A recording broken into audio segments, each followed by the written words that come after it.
Jaguars versus Colts, a former poverty-stricken franchise on the rise versus one that is hitting the full reset.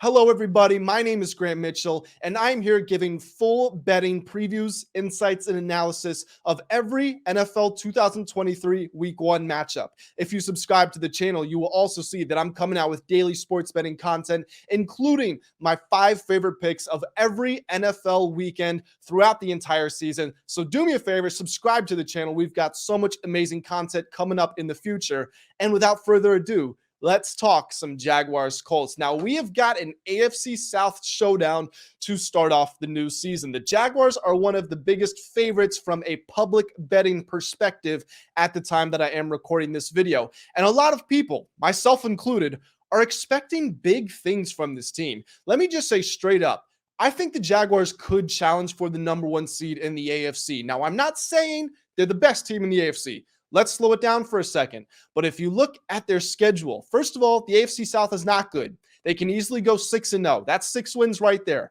They have 5 objectively hard games.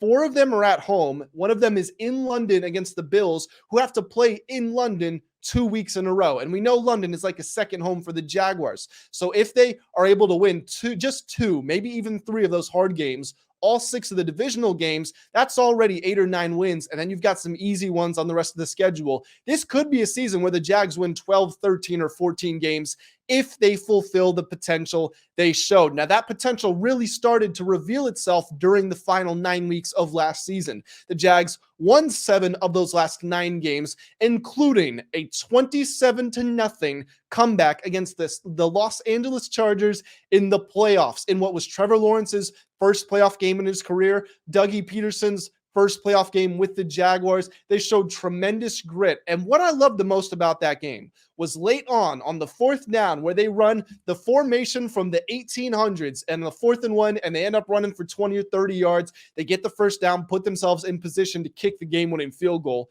To me, that felt like a cementation of a new culture, a new era in Jacksonville. This team does not seem to be afraid. It improved as the season went on. It's got playoff experience under its belt. And even the game it lost and went on the road against the Chiefs and managed to cover the spread. Now, of course, the head of the snake here is the one and only Trevor Lawrence. Had a very tough start to his career, but honestly, how much can you read into that with Urban Meyer as his head coach? Was not great to start last season, but over the final 9 weeks of last year, he threw 17 touchdowns to just 7 interceptions, had the second best touchdown to interception ratio in the entire league. And as we all know, 4 of those interceptions were in 20 minutes in the playoff game, and he still managed to throw 4 touchdowns and win that game. The Jaguars were 10-9 against the spread last season. They only started off 2-6, but then they went 7-3 to close it out. The over-under was 9-10, so neither one of the spread records or the over-under records gave much of a lean. They were just 1 game off from being interchangeable.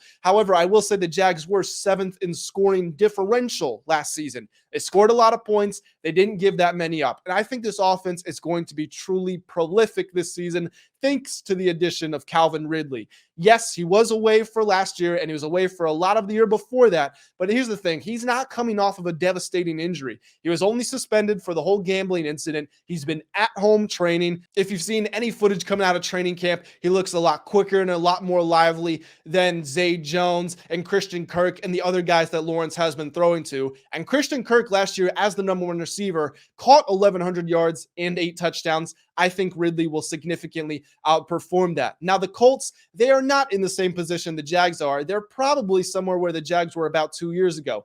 Anthony Richardson has been announced as the day 1 starter, but I don't like the position that he's being put in. At the time I'm recording this video, there are only 3 wide receivers on the Colts 53-man roster, which is not a great sign. I mean, think about it. You want to surround your young rookie quarterback with as many weapons as you possibly can. You've only got 3 receivers on your payroll. Jonathan Taylor evidently is not going to be playing.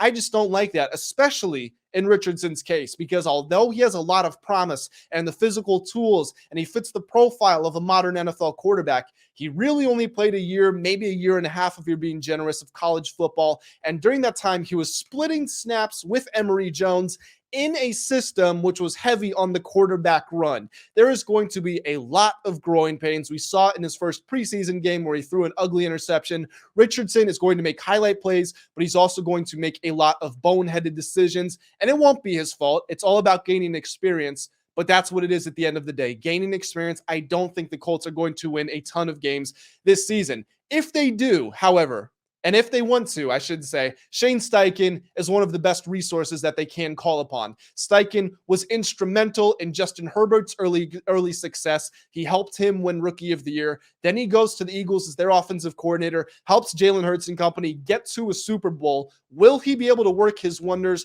with Anthony Richardson? Again, it might take some time, but he has a successful track record of working with different young quarterbacks who had different philosophies and makeups and strengths and weaknesses. So I think he will be able to adapt to Richardson, but it's going to take time. The Colts were 6-11 against the spread last season. That was the third worst in the NFL, and they only hit 7 overs to 10 unders. So a losing team against the spread, leaning towards the under. They did hit the over in 5 of their last 6, but a lot of that was because Jeff Saturday was doing an extremely terrible job coaching the team. They were giving up a ton of points. They were doing things that they just never should have.